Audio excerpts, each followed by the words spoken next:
हाँ तो बच्चों, जनन द्रव्य संग्रह के बाद में जो अगला टॉपिक है वह है पादप पुनर्स्थापन।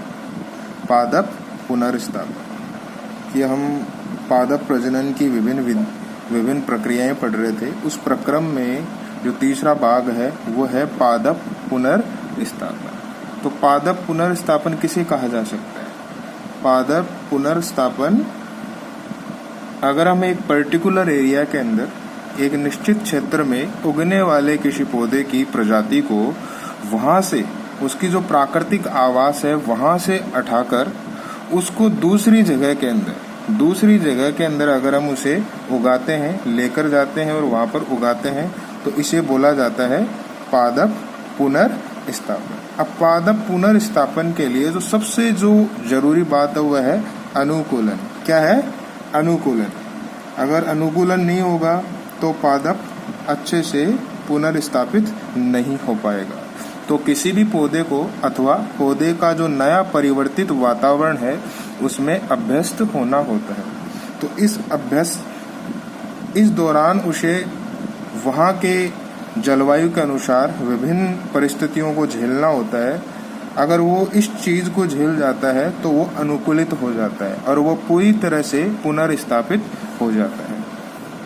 तो अगर हम बात करते हैं अब पुनर्स्थापन के प्रकार, तो ये दो प्रकार का है, प्राथमिक पुनर्स्थापन और द्वितीय पुनर्स्थापन। जब पुनर्स्थापित किस्म को बिना किसी चयन के नई किस्म के रूप में विमोचित करके हम खेती के लिए वितरित कर देते हैं।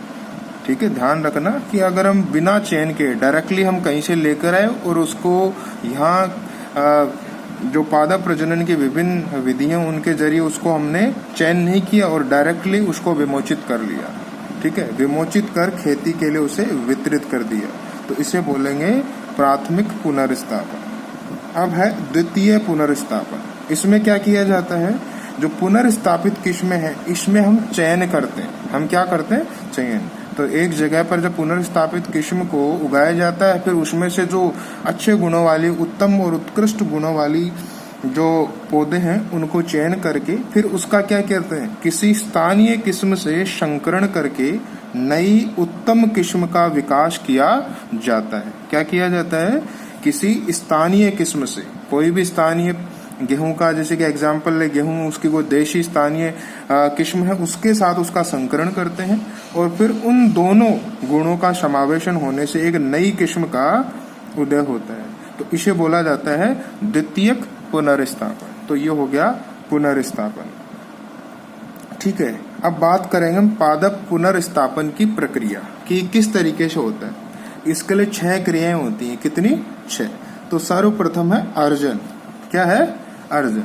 अर्जन का मतलब प्रोक्योरमेंट इंग्लिश के अंदर कि कहीं से कोई भी किस्म है पादप की उसको प्राप्त करना। जैसे कि हमें कोई गेहूं की कोई किस्म है, जैसे कि हरित क्रांति के दौरान जो गेहूं की जो किस्में थी, जो बोनी किस्में थी, उन्हें हमने मैक्सिको के जो शिमेट जो इंस्टीट्यूट है वहां से हमने प्राप्त किया था।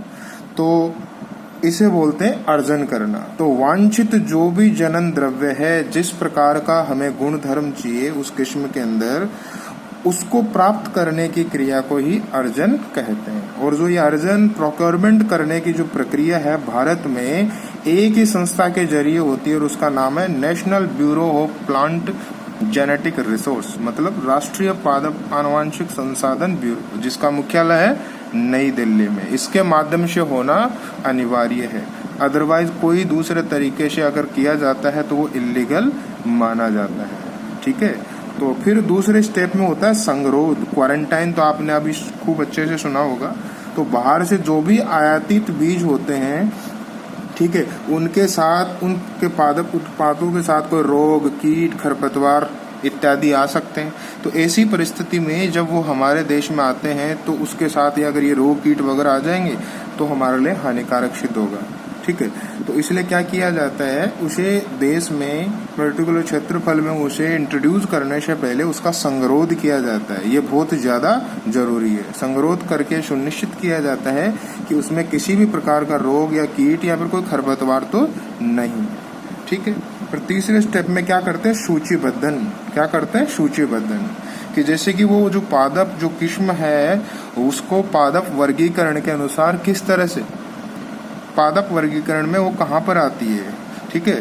तो उसके सभी जो विभेद है हमारे पास, जितनी भी किस्म हमने प्राप्त करी, उनकी प्रविष्टियों को एक क्रमबद्ध तरीके से हम उसे सूचीबद्ध करते हैं। और जितनी भी प्रविष्टियां होती हैं उनका जो पादप वर्गीकरण है उसके साथ साथ उनका उद्गम, उसमें अनुकूलन वाली जो कंडीशंस है और उसके जो मेन लक्षण, उन सबको रिकॉर्ड किया जाता है।